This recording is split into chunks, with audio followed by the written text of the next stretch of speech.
दोस्तों, एस्ट्रोबिलीफ एस्ट्रोलॉजी में आप सभी का स्वागत है। मैं विवेक दुबे। दोस्तों, आज बात करूंगा मिथुन लगन में अगर शनि देवता नवम भाव में विराजित हों तो उसका क्या फल होगा। दोस्तों, इसकी पिछली वीडियो जैसे कि हमारी सीरीज चली आ रही है मिथुन लगन के ऊपर शनि देवता के रिलेटेड, तो शनि देवता के अष्टम भाव तक की ऑलरेडी मैंने जो फलादेश होती है मैंने आप सभी को बता दिए हैं। आज हम बात करेंगे शनि देवता अगर आपकी कुंडली में यहाँ पर नवम भाव में विराजमान है तो इसका क्या फल होगा, इसके बारे में चर्चा करेंगे। दोस्तों, किसी भी ग्रह की चीजों को समझने के लिए उस भाव से जुड़ी जानकारी आपको प्रॉपरली होनी चाहिए। और उस ग्रह से कारक तत्व जैसे यहाँ पे सैटर्न रिप्रेजेंट मैंने करके शनि हमारे जीवन में किन किन चीजों को दर्शाते हैं उन सभी चीजों को यहाँ पे मैंने मोस्टली मेंशन किया है। तो इन सब चीजों को आपको ध्यान में रख के शनि देवता की प्रिडिक्शन करनी पड़ती है। और भाव को ध्यान में रखें कि भाव क्या-क्या चीज़ों को दर्शाता है। जैसे कि नवम भाव है दोस्तों, ये नवम भाव धर्म, पिता से संबंधित है, कल्चर से संबंधित है, मंदिर से संबंधित है, एक तरह से विदेश में स्टडी करना है, हाईएस्ट एजुकेशन लेना है। इन सब चीज़ों से नवम भाव जो है एक बहुत गहरा संबंध रखता है। क्योंकि ये भाग्य भाव माना जाता है दोस्तों, हमारे एस्ट्रोलॉजी में पंचम से पंचम है, आपको बता दूं मैं। और एक तरह से इसे भाग्य भाव हम मानते हैं और काफी एक तरह से हाउस ऑफ लक सबसे बेहतरीन हाउस कहा जाए अगर मैं ये कहूंगा कि लगन के बाद सब कहीं न कहीं नवम भाव का सबसे विशेष महत्व है, फिर पंचम भाव का महत्व है। तो उसी प्रकार से शनि देवता अगर आपकी कुंडली में दोस्तों यहाँ पे विराजमान है तो सबसे अच्छी चीज पहले आपको ये समझनी होगी कि देखिए यहाँ पे जो राशि पड़ रही है कुंभ राशि पड़ रही है। कुंभ राशि जो है शनि देवता की अपनी ही राशि है और उनकी वो मूल त्रिकोण राशि, मूल त्रिकोण यानी कि एक सामान्य राशि होती है जो कि मकर राशि है शनि देवता की। ये मकर राशि अष्टम भाव में पड़ती है यहाँ पे। और यहाँ पे कुंभ राशि है, तो कुंभ राशि में शनि देवता अगर बैठे हैं, देखिए ये जो भाव है दोस्तों नवम भाव, इसके कारक जो होते हैं यानी कि मेन कोई भी चार्ट हो, कारक हमेशा बृहस्पति होते हैं। हर भाव के एक कारक देवता होते हैं, कारक प्लैनेट होता है। तो नवम भाव के जो कारक प्लैनेट है वो है बृहस्पति, जुपिटर। तो दोस्तों, आपको ये देखना है पहले तो कुंडली में बृहस्पति की स्थिति कैसी है। और ये श्योर कर लेना है कि कहीं बृहस्पति शनि देवता से एस्पेक्ट में तो नहीं। एस्पेक्ट में मतलब जैसे एग्जांपल अगर बृहस्पति यहाँ बैठे हुए हैं इस भाव में तो शनि देवता से तीसरी दृष्टि पड़ रही होगी। अगर बृहस्पति यहाँ बैठे हुए हैं आपकी कुंडली में तो शनि देवता की सातवीं दृष्टि पड़ रही होगी।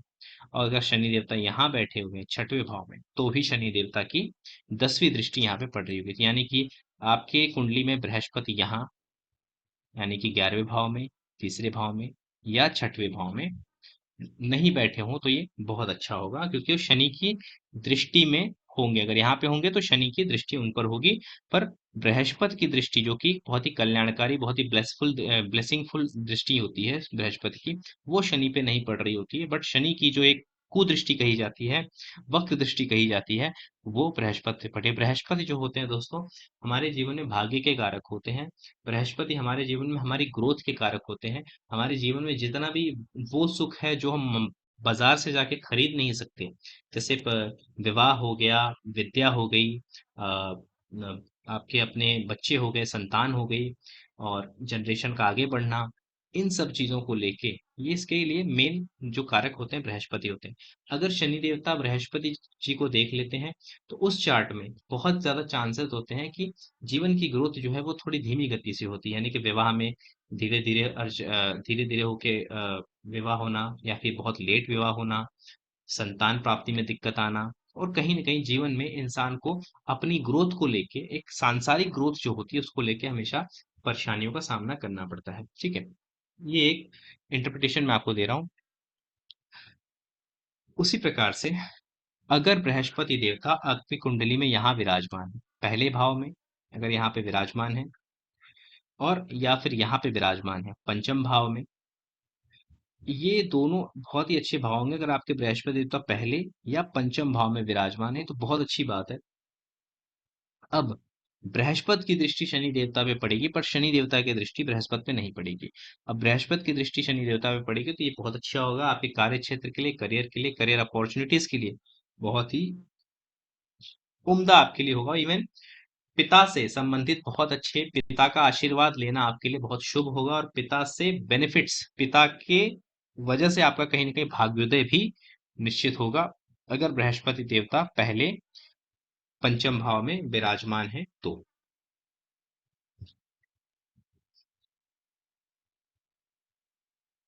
उसी प्रकार से दोस्तों, अब हम बात करेंगे शनि देवता अगर अलग अलग ग्रहों के साथ बैठे हैं तो क्या फल हो सकता है। देखिए यहाँ पे सपोज कर लेते हैं शनि देवता के साथ आपकी कुंडली में यहाँ पर मंगल देवता विराजमान है, जो कि छठवें और 11वें के स्वामी है। तो ये कॉम्बिनेशन पिता से संबंध को खराब करेगी, but at the same time आपको पिता से लाभ भी कराएगी, और कहीं ना कहीं आपके जीवन में जॉब से संबंधित चीजें, एक तरह से जॉब से संबंधित चीजें काफी बेहतर बेहतर चलेंगी। और मैं ये भी कहूंगा कि कहीं ना कहीं ये इस तरफ भी इशारा करता है कि दुश्मनों से बेनिफिट होगा, दुश्मनों से फायदा कहीं ना कहीं आप निकालने में सक्षम रहेंगे। ठीक है।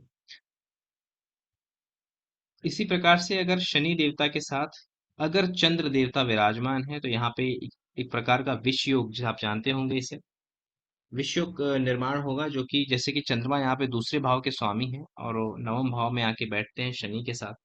तो देखिए जहां पे भी विषयोग बनता है दोस्तों, वहां की चीजें आपके साथ तो होती, बस वहां पे संतोष नहीं होता, वहां पे सेटिस्फैक्शन बहुत मिसिंग होता है।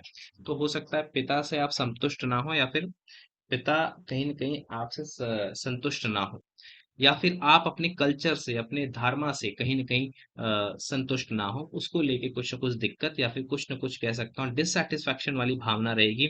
उच्च शिक्षा में दिक्कत आएगी, यानी कि हायर एजुकेशन करने में आप कहीं न कहीं पाओगे कि हायर एजुकेशन नहीं हो पा रही है। और अगर हायर एजुकेशन कर ली है आपने, तो दिक्कत ये होगी कि जिस जिस वजह से की थी, जिस गोल के लिए की थी, वो गोल आपको नहीं मिलता है। तो ये जो चीज़ है, अगर विषय होगा तो ऐसे चीज़ें आपको देखने मिलेंगी। उसी प्रकार से सपोज करते हैं आपके यहाँ पे जो लग्न के मालिक है बुध देवता, वो विराजमान है, तो ये एक बहुत अच्छा योग बन जाएगा दोस्तों। इसे केंद्र त्रिकोण राजयोग भी कहते हैं। तो शनि और बुध का साथ में बैठना एक अच्छे बिजनेसमैन माइंड की निशानी होती है कहीं ना कहीं। और अगर नवम भाव में बैठते हैं तो ऐसा इंसान अगर अपने पिता के साथ कोई बिजनेस करता है, या फिर पिता से संबंधित कोई बिजनेस करता है, पिता का दिया हुआ कोई बिजनेस करता है, तो उसमें भी अच्छी सक्सेस मिलती है। और वो किसी प्रकार के बिजनेस में अगर लगता है इन फ्यूचर, तो वहां पे वो बहुत अच्छा कर पाता है। इवन शिक्षा के लिए आगे बढ़ने के लिए भी ये कॉम्बिनेशन अच्छी होगी। सपोज करते हैं शुक्र देवता, जो कि 12वें के और पंचम भाव के मालिक हैं। शुक्र देवता अगर आपके शनि देवता के साथ यहाँ पे विराजमान हो जाते हैं, तो देखिए दोस्तों, पंचम के स्वामी होके नव में, ये अगेन ये इशारा करता है, हायर एजुकेशन की बात करूं, या फिर कह दूं कि बहुत उन्नति, किसी भी मायने में नेम फेम कमाना, मतलब एक अच्छे लेवल का फेम मिलना, इस चार्ट में बहुत ज्यादा क्लियरिटी दिखती है। पैसे के लिए भी ये चार्ट बहुत अच्छी होगी, but at the same time दोस्तों, ये चार्ट इस तरफ भी इशारा करती है कि जीवन में कहीं ना कहीं ट्रेवल ज्यादा होगा।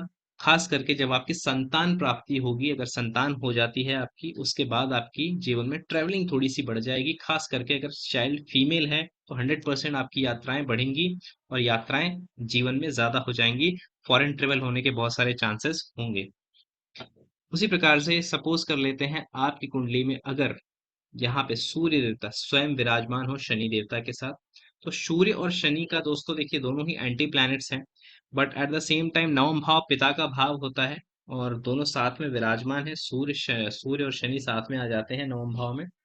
तो देखिए अगर शनि अस्त नहीं हुए, अगर शनि अस्त नहीं हुए हैं तब तो ठीक है। अगर शनि अस्त हो जाते हैं तो कहीं ना कहीं भाग्य थोड़ा सा कमजोर होता है, but at the same time पिता के साथ भी ये दिखाता है कि कुछ संबंध विच्छेद होने के चांसेस बन जाते हैं, अगर जो एक तरह से कहते हैं डिग्री वाइज अगर देख लिए ज्यादा क्लोज हो गए हैं तो।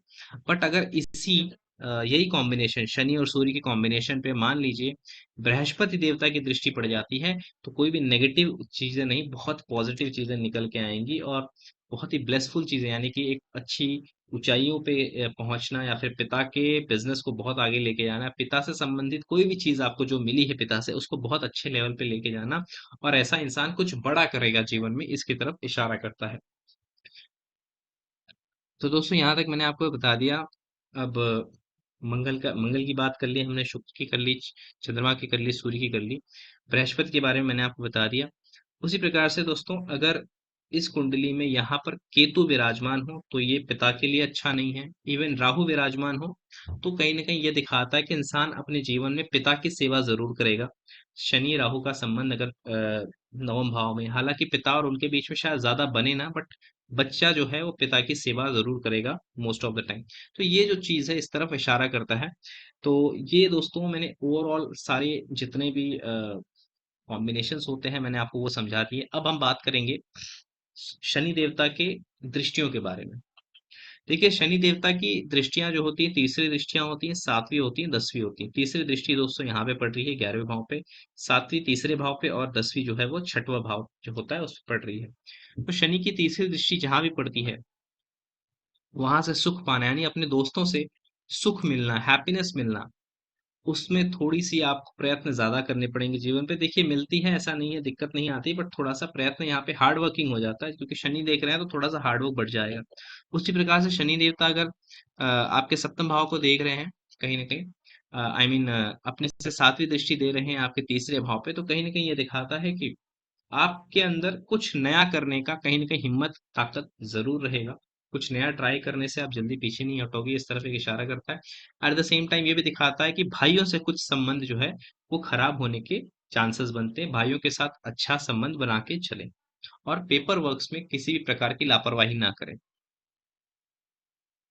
दोस्तों, अगर शनि देवता यहाँ पर छठवें भाव पर आपके, जो कि उनकी 10वीं दृष्टि पड़ रही है, अगर वो डालते हैं, देखिए कहीं न कहीं ये इस तरफ इशारा करता है कि मो आपको कोशिश ये करनी है जीवन में, जो आपके नौकर हैं, जो आपसे छोटे हैं, जो आपके लिए काम करते हैं, उनकी रिस्पेक्ट करनी है। और साथ ही साथ यहाँ पे एस्पेक्ट होने के कारण देखिए हो सकता है कि जॉब लगने में, नौकरी मिलने में थोड़ा सा डिले हो आपको, but at the same time ऐसा नहीं है कि नौकरी नहीं मिलेगी। ध्यान रखिएगा, नौकरी मिलेगी, थोड़ा डिले से मिलेगी आपको, बट एक चीज हमेशा जीवन में याद रखें, अपने से छोटे जो लोग हैं उनकी सदा ही इज्जत करना है, और जॉब में थोड़ी बहुत ट्रांसफॉर्मेशंस देखने मिल सकता है। तो ये था दोस्तों शनि की दृष्टि से रिलेटेड, और मैंने इन डिटेल आपको यहाँ पे बताया है कि शनि देवता अगर नवम भाव में विराजमान होते हैं मिथुन लग्न की कुंडली में, तो वो किस प्रकार के फल दे सकते हैं। दोस्तों, अगर आप ज्योतिष सीखना चाहते हैं, या फिर आप किसी भी प्रकार के ज्योतिष पोस्ट में, नॉलेज में इंटरेस्ट रखते हैं, तो आप मेरे इंस्टाग्राम, मेरे फेसबुक प्रोफाइल पे फॉलो कर सकते हैं। और ज्योतिष सीखना चाहते हैं तो मुझे व्हाट्सएप पे, यहाँ पे नंबर मेंशन कर रखा है मैंने, यहाँ पे आप कांटेक्ट कर सकते हैं। और ज्योतिष की, हम प्रिडिक्टिव एस्ट्रोलॉजी कोर्स के लिए अपने आप को हमारे साथ कनेक्ट कर सकते हैं।